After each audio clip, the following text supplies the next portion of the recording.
Where are you watching this video from? Let us know in the comments. Then buckle up, because this story gets dark.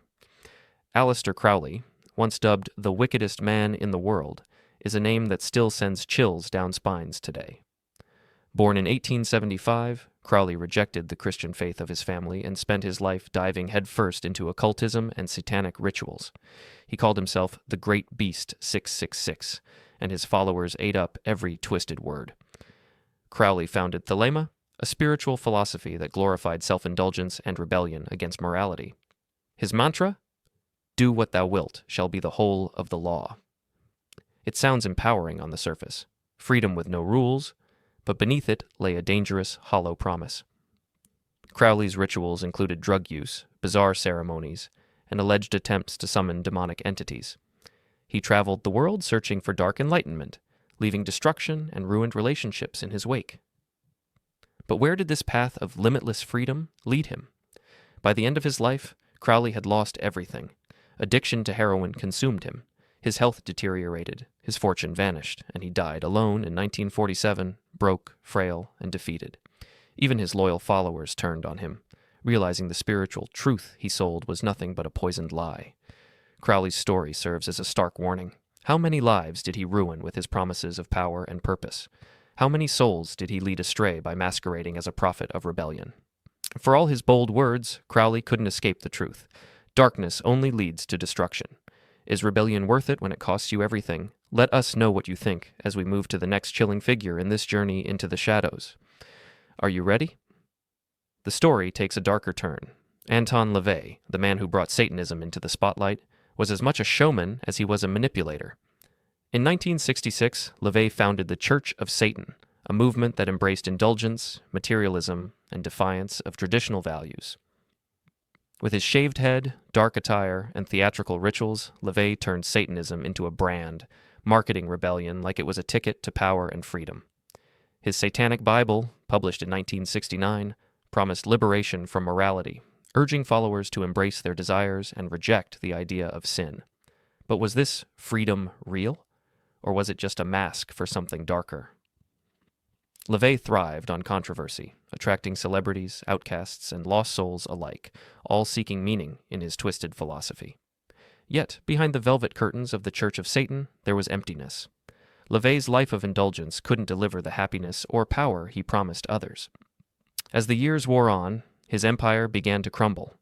LaVey spent his final days in isolation and financial ruin, his vision of Satanism unraveling along with his legacy. For all his bold words about living without limits, he ultimately died like any other man, without the power or immortality he once seemed to offer. LaVey's story reveals the truth behind the mask. Promises of endless freedom can often lead to chains of despair. How many people did he mislead into believing that rebellion alone could fill the void? Was it worth it? Do you think living without limits brings true happiness, or does it only lead to destruction? Well, share your thoughts below as we dive deeper into this journey of darkness and deception. Are you ready for what's next? Richard Ramirez, better known as the Night Stalker, was a man who took Satanism to terrifying extremes. During the 1980s, Ramirez unleashed a reign of terror across California, committing brutal murders, assaults, and robberies, all while invoking Satan at every turn. He carved pentagrams into his victims' homes, declared his loyalty to the devil in court, and claimed that Satan was protecting him. But did Satan really save him? Or was it all a delusion that led him further into darkness? Ramirez believed he was untouchable, but his arrogance was his downfall. He was captured in 1985 after a mob of citizens recognized him and chased him down. At his trial, he showed no remorse, flashing pentagrams on his palms and shouting, "Hail Satan!" But behind the theatrics was a broken man, consumed by evil and false promises of power. Ramirez spent over 2 decades in prison before dying of cancer in 2013. Alone, powerless, and far from the protection he thought Satan would provide. His story is a terrifying example of where embracing evil can lead.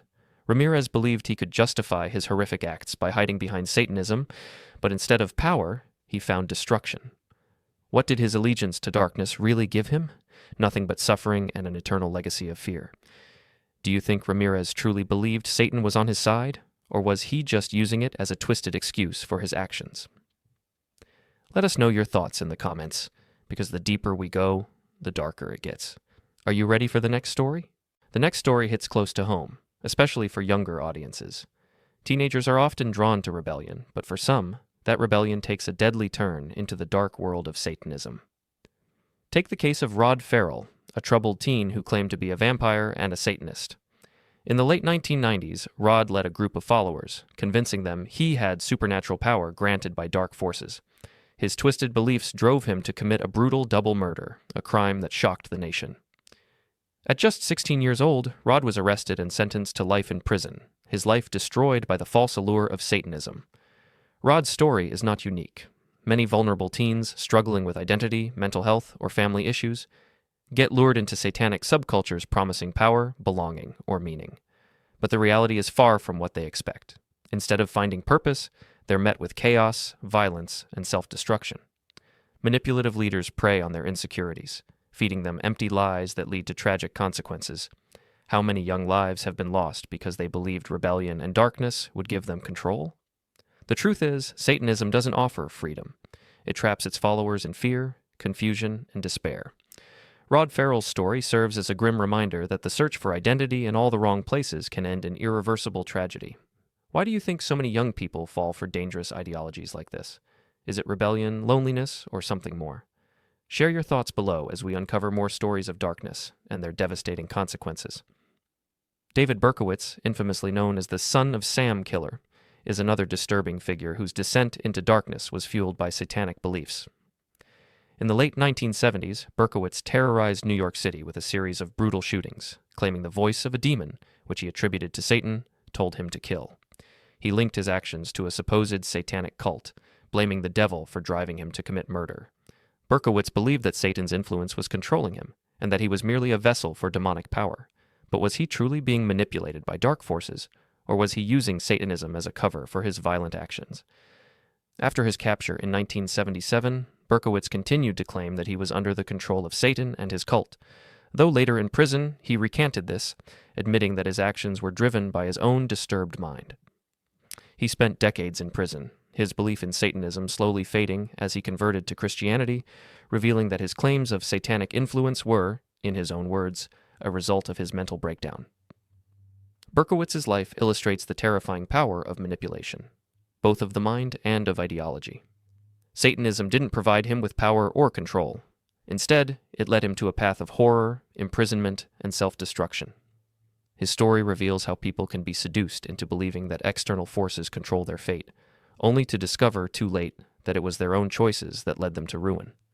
Do you think Berkowitz truly believed in Satan's control over him, or was it simply an excuse for his violence? Let us know your thoughts in the comments as we continue exploring the destructive path of those who embraced darkness.